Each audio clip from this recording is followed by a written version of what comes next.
साथियों, हम सभी जानते हैं कि कलयुग वर्तमान काल में कलयुग चल रहा है और इसे महाप्रलय के बाद हम चार भागों में बांट करके देखें, चार युगों में बांट कर देखते हैं। जैसा कि हम विदित है, महाप्रलय के बाद जब सृष्टि का निर्माण हुआ तो उस समय सतयुग का प्रारंभ हुआ। सतयुग के बाद त्रेता युग, त्रेता के बाद द्वापर और द्वापर के बाद कलयुग का प्रारंभ हुआ। कलयुग, द्वापर, त्रेता और सतयुग की अवधि का अनुपात 1:2:3:4 है। इसके अनुसार हम 5वीं शताब्दी ईसा पूर्व में रचे गए ग्रंथ आर्यभट्टीय में वर्तमान युग अर्थात कलयुग का मान 4,32,000 वर्ष बताया गया है।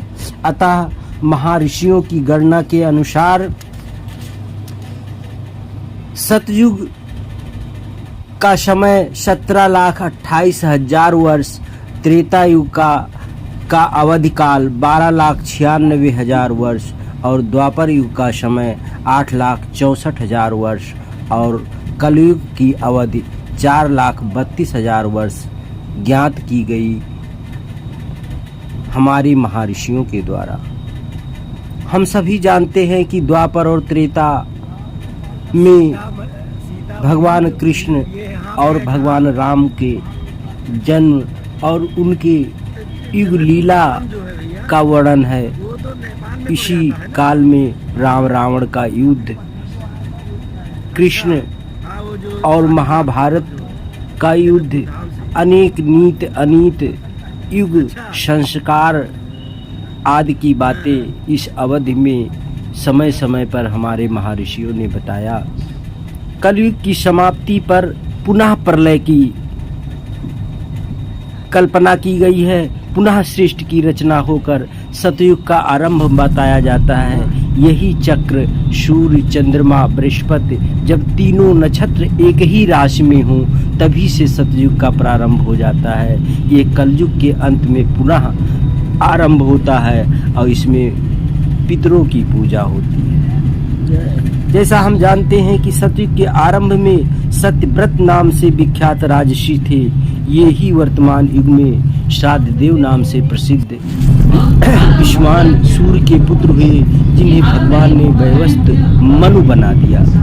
और यही मनु राजा मनु सृष्टि महाप्रलय को देखते हैं और उस महाप्रलय के बाद जब सृष्टि का प्रारंभ होता है तब जैसा कि अपनी महाग्रंथ महाकाव्य में जयशंकर प्रसाद ने उल्लेख किया है, कामायनी में उल्लेख किया है कि वह प्रलय प्रवाह को केवल सृष्टि के विकास में कामायनी में जयशंकर प्रसाद ने महामानव की कल्पना की कि एक मानव, मनु और जो है श्रद्धा, दो व्यक्ति ऐसे थे जो अकेले बैठे हिमालय के उतंग शिखर पर शिला की शीतल छाया में बैठा हुआ एक पुरुष भीगे नैनों से प्रलय का प्रवाह देख रहा था।